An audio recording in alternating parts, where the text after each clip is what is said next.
Hello guys, I am your teacher for today and I hope you guys are doing well in your day-to-day life. I welcome you all to the free online legal series by Judicial Dream. Our today's topic of discussion is the case of ADM Jabalpur versus Shivakant Shukla, AIR 1976 SC 2017. We will start this video lecture with elaborating the facts of the case. Furthermore, we will discuss the issues involved and the arguments that were made by both the counsels. Thereafter, we will discuss the verdict and will provide our own case summary. So now without further ado, let's look into the PPT. So now, as you guys can see, we have jumped into the PPT of ADM Jabalpur versus Shivakant Shukla, AIR 1976 SC 1207.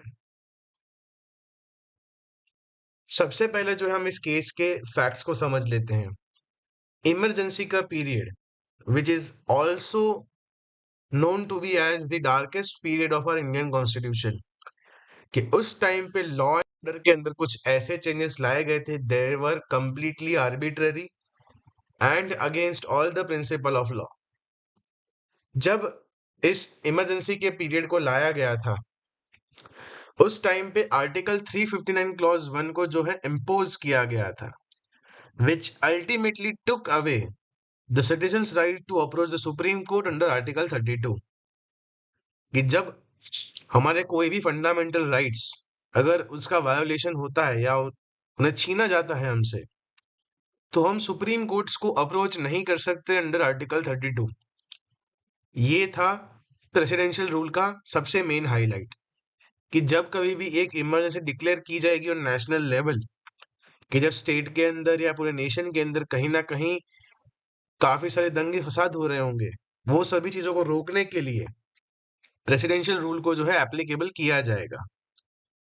At that point of time, अगर हमने जैसे इस चीज को पहले हमारे video series में cover किया है, मेनका गांधी के केसेस को एंड सच अदर केसेस, कि जहां पे श्रीमती इंदिरा गांधी जी का जो है उन्होंने अरेस्ट करवाया था लोगों को, जैसे कि A B Vajpayee, Jayaprakash Narayan and Morarji Desai, who later on became the prime minister. इन सभी लोगों का जो है अरेस्ट करवाया गया था, ठीक है, regarding their own conflict due to elections, जिसका हमारा एक केस लॉ है इंदिरा गांधी वर्सेस राज नारायण, जो कि हमने हमारी वीडियो सीरीज के अंदर कवर किया है, जहां पे भी हमने ये सेम चीज डिस्कस की थी, that due to certain issues इन्होंने इमरजेंसी डिक्लेयर की एंड इन सभी लोगों का अरेस्ट हुआ जिन्होंने उस पर्टिकुलर बिल के अगेंस्ट में वोट दिया था।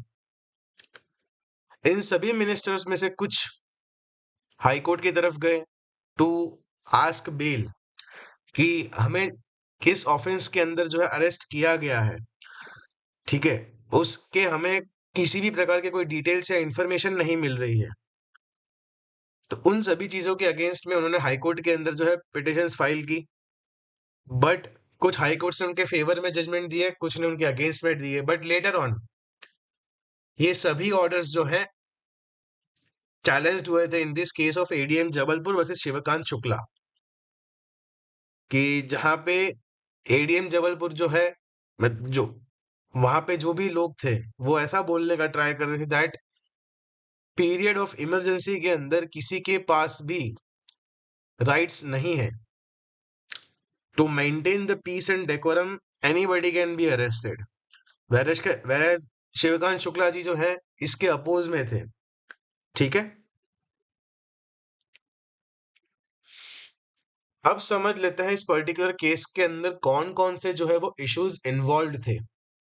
सबसे पहला इशू तो ये था, whether under proclamation of emergency after the president's order can the writ of habeas corpus be maintained in the high court by a person challenging his unlawful detention, कि जब हमारे लॉ एंड ऑर्डर के अंदर लिखा हुआ है कि emergency का पीरियड अगर डिक्लेयर किया जाता है तो फंडामेंटल राइट्स जो है आपके पास अवेलेबल नहीं है, तो क्या ऐसे पीरियड के अंदर भी रिट ऑफ हेबियस कॉर्पस जो है वो फाइल की जा सकती है, क्या उसकी मेंटेबिलिटी जो है वो एक्सेप्ट की जा सकती है? ये था सबसे पहला issue. Then the subsequent issue was कि आर्टिकल 21 का जो सस्पेंशन है, was it under the rule of law, कि क्या वो करना सही था, क्या वो कायदे के दायरे में सही बात थी या नहीं थी। Third issue was, does detenu hold locus standi in the court during the period of emergency, कि क्या जिन जिन बंदों को डिटेन किया गया है, क्या उनके पास कोई एक लीगल रेमेडी है जो वो कोर्ट से मांग सकते हैं। Locus standi basically means a legal leg to stand on, कि क्या उनके पास वो कैपेसिटी है, वो कैपेबिलिटी है कि वो कोर्ट को अप्रोच कर सकते हैं in the period of emergency. ठीक है, अब समझ लेते हैं आर्ग्यूमेंट्स बाय पिटिशनर्स, कि जहां पे पिटिशनर्स ने ये चीज एक्सप्लिसिटली बोल दी थी दैट कि इमरजेंसी का मेन प्रोविजन होता है कि एग्जीक्यूटिव के पास कुछ स्पेशल पावर्स आ सके to take control over the law and order of the nation, क्योंकि वहां पे जो एक सिचुएशन क्रिएट हुई है that is an extreme situation which is absolutely fragile. हमारे हिस्ट्री के अंदर अगर हम लोग एक बार देखें तो वहां पे काफी जगह के अंदर राइट्स, दंगे फसाद डेली बेसिस पे होते थे। उन सभी चीजों को कंट्रोल करने के लिए इस पर्टिकुलर प्रोविजन को ऐड किया गया था, and that's what the main first contention of the petitioner was, कि देश में शांति बनाए रखने के लिए हमें कुछ नेसेसरी स्टेप्स का लेना बहुत जरूरी था। फर्दर दे आर्ग्यूड दैट कि जब कभी भी एक बंदे को अरेस्ट किया जाता है, उसे डिटेन किया जाता है, तब वो ऑर्डर, जो डिटेंशन का जो ऑर्डर है, that can not be challenge as a wrong stating that there was no strong reason to detain a person. जब कभी भी एक इमरजेंसी का पीरियड डिक्लेयर किया जाता है to maintain the peace and order, आपको एक सिंपल अप्रीहेंशन, एक सिंपल डाउट होने के बावजूद भी आपको अरेस्ट किया जा सकता है, प्लस आपके पास उस चीज के अगेंस्ट में जाने के लिए कोई रेमेडी नहीं है। Furthermore, they also stated that Article 19 of the Constitution, and if a person is held in contravention to the Article 22, ये भी कोर्ट के अंदर चैलेंज नहीं हो सकता है, चाहे वो हेबियस कॉर्पस हो या कोई और प्रकार की रिट हो। इमरजेंसी के टाइम पे ये सभी चीजें कोर्ट के अंदर आर्ग्यू नहीं की जा सकती है। Furthermore, they stated that such a right was done under the president's order accordingly. It could not be questioned कि ये जो curtailment किया गया था rights का, it was done under the president's order. The same cannot be questioned before any court of law. And Article 359 जो है वो special circumstances के अंदर जो है ये सब powers देता है to take the control over the whole nation. अभी अगर उस टाइम पे हम पीस एंड सिक्योरिटी मेंटेन करने के टाइम पे अगर ये सब बातों पे ध्यान देंगे तो उस चीज को हम कभी कंट्रोल नहीं कर पाएंगे। This was their main problem, कि ऐसा कोई सिनेरियो अगर वापस से खड़ा होता है देन उसे रोकने के लिए हमें कुछ नेसेसरी एंड स्ट्रॉन्ग स्टेप्स लेने ही पड़ेंगे, चाहे वो टीयर गैसेस हो या और कोई भी तरीका हो, बट जो करना पड़ेगा वो तो करना पड़ेगा। ठीक है, Before we move any further, let me give you an overview of our website judicialdream.com. As you can see, this is the home page. Okay, here you can find list of books of grammar, judgment writing, essay writing. Okay, as well as you will find certain model answers. Let's say this is for the damnum sine injuria, which we have covered in the video series. All right, so here you will find the introduction and many other things. Okay, then if you have to go for a mock test, you can just simply click on the prelims or the mains. Let's say we just want to click on prelims subject wise MCQ, that is common intention. So you will find MCQs for topics and many other things on our website. And now let's get back to the lecture. Respondents ने सबसे पहले ये बोला था that article 359 जो है वो भले ही लेजिस्लेटिव को जो है पावर दे सकता है, बट वो लोगों से उनके राइट्स नहीं छीन सकता है। उसका मेन पर्पस ये था कि आप स्टेट के अंदर जो शांति बनाए रखें, ना कि ऐसा आप कुछ करें जिससे लोगों के राइट्स वायोलेट हो। Furthermore, they stated that Article 359 talks about कि अगर हमारा राइट का वायोलेशन होता है तो हम एपेक्स कोर्ट को अप्रोच नहीं कर सकते। बट वहां पे हाई कोर्ट के बारे में तो कुछ नहीं लिखा हुआ है।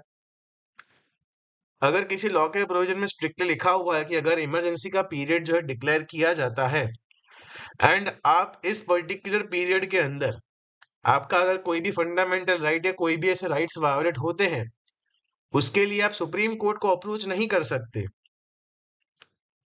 तो वहां पे हाई कोर्ट के बारे में तो कुछ नहीं लिखा है, तो हाई कोर्ट को तो हम डेफिनेटली अप्रोच कर सकते हैं। एंड यहाँ पे जो करंट रेस्पोंडेंट्स है उन्होंने भी इसी चीज के से हाई कोर्ट को अप्रोच किया था कि हमारा इलीगल अरेस्ट हुआ है, हमारा अनलॉफुल डिटेंशन हुआ है, तो उसका अभी हम क्या करेंगे।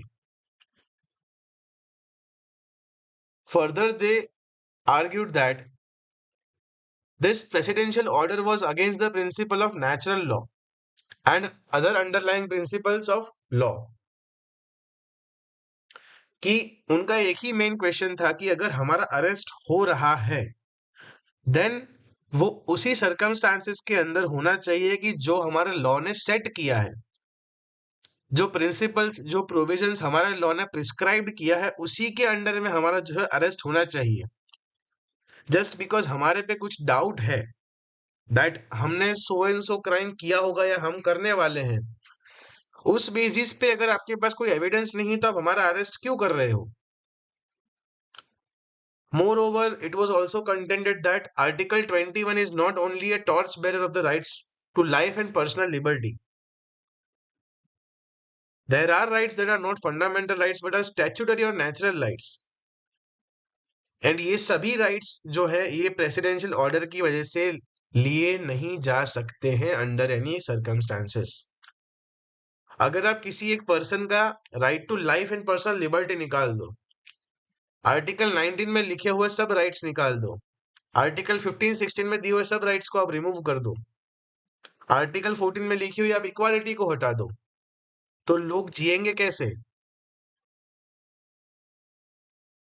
अल्टीमेटली जो किंग्स के टाइम पे चलता था दैट देयर वर 4 कैटेगरीज, वो सेम चीजें वापस से रिपीट होंगी कि जो लोग आर्मी में थे उस टाइम पे उनके बच्चे आर्मी में जाएंगे, जो डॉक्टर्स थे उस टाइम पे वो डॉक्टर्स बनेंगे, जो टीचर्स थे उस टाइम पे वो लोग वापस से टीचर्स बनेंगे। देन उस टाइम पे डिस्क्रिमिनेशन होता था, इस टाइम पे भी होगा, उस टाइम पे काफी जगह अनजस्टिस हुआ था, इस टाइम पे भी होगा। तो रिस्पोंडेंट्स का यहाँ पे यही कहना था जो ये प्रेसिडेंशियल ऑर्डर है ये हमारे किसी भी राइट को जो है वो वायोलेट नहीं कर सकता। वो कल उठ के ऐसा नहीं बोल सकते कि आपके पास अभी जो राइट्स अवेलेबल थे वो अब अवेलेबल नहीं किए जा सकते। ठीक है, अगर स्टेट ऐसे पीरियड में किसी भी प्रकार का डिटेंशन करता है उसे लीगल प्रोविजन के अकॉर्डिंग ही करना पड़ेगा। एंड अगर वो उनके बियॉन्ड जाते हैं देन उस बंदे को रिलीज किया जाए, बिकॉज उसे अरेस्ट करने के लिए कोई लॉ प्रोविजन ही नहीं है। ठीक है, इस पर्टिकुलर केस के अंदर जो है 5 जज की बेंच बैठी थी जहां पे 4:1 की मेजोरिटी से एपेक्स कोर्ट ने ये डिसाइड किया था दैट जो भी हमारे फंडामेंटल राइट्स है वो अवेलेबल नहीं रहेंगे if presidential rule is made applicable. उन सभी राइट्स को जो है हटा दिया जाएगा। Moreover, it was held that none of the citizens of the country shall have the opinion of moving to High Court for writ of habeas corpus if presidential order is made applicable. कि जहां पे एक जो ambiguity थी regarding moving to high court in cases of writ of habeas corpus and other writs, उसे भी supreme court ने interpret करके ये बोला दैट आप केवल सुप्रीम कोर्ट नहीं, आप हाई कोर्ट भी नहीं जा सकते हैं फॉर द सेम, जब तक ये इमरजेंसी का पीरियड जो है वो कंटिन्यू रहेगा। इस पर्टिकुलर केस के अंदर जो एक जज थे जो इसके अगेंस्ट में थे, जो इनके फेवर में नहीं थे, उनका नाम था जस्टिस हंसराज खन्ना, कि जिन्होंने ये चीज बोली थी दैट हमारे फंडामेंटल राइट्स जो है वो किसी भी सर्कमस्टांसेस के अंदर जो है उन्हें प्रिवेल किया जाए, उन्हें प्रोटेक्ट किया जाए। स्टेट के पास कोई ऐसी अथॉरिटी नहीं कि वो हमसे हमारी पर्सनल लिबर्टी छीन सके without due authority of law. कि जब फ्यूचर में आर्टिकल 21 के बारे में जब जब बात हुई तब इनका रेफरेंस हमेशा लिया गया था, इवन दो इनका जजमेंट जो है वो टेक्निकली माइनॉरिटी के अंदर था। ठीक है, अब आ जाते हैं केस समरी के अंदर। ये पर्टिकुलर जो केस है ADM Jabalpur versus Shivkant Shukla, it is one of the most criticised judgment in the history of Indian judiciary, कि जहां पे एक टाइम पे सुप्रीम कोर्ट जो है थोड़ा एलैबोरेटिव पॉइंट ऑफ व्यू ले रहा था regarding interpretation of rights and controlling the power of parliament to amend the constitution. उस टाइम पे इस एक जजमेंट ने हाहाकार मचा दिया, जहां पे क्लियरली बोल दिया गया if the period of emergency has been made applicable, आपके पास किसी भी प्रकार के राइट्स के सामने रेमेडीज जो है वो अवेलेबल नहीं है। ठीक है, इस जजमेंट के बाद पीएन भगवती जी जो थे, who is one of the greatest जजेस that have ever been seated to the supreme court, उन्होंने भी अपना रिग्रेट जो है शेयर किया था दैट उन्होंने मेजोरिटी के साथ जो है उनका फेवर दिखाया। उन्होंने भी आगे जाके यही बोला था दैट जस्टिस खन्ना ने जो चीजें बोली थी उस जजमेंट के अंदर, जो स्ट्रॉन्ग डिसेंडिंग व्यू था उनका, दैट वाज एब्सोल्युटली करेक्ट, कि लोगों के राइट्स को जो है हमेशा प्रोटेक्शन मिलना चाहिए। ठीक है, and by this slide our lecture is effectively over. If you guys have liked this video, then please subscribe to our YouTube channel and press the bell icon. If you want to learn something more out of this video, then we have posted descriptive answers on our website www.judicialdream.com, where you can find descriptive answers of cases like this, as well as descriptive answers of other topics of law, followed up with their MCQs. Once again, I would like to thank you all and thank you very much. Have a good day.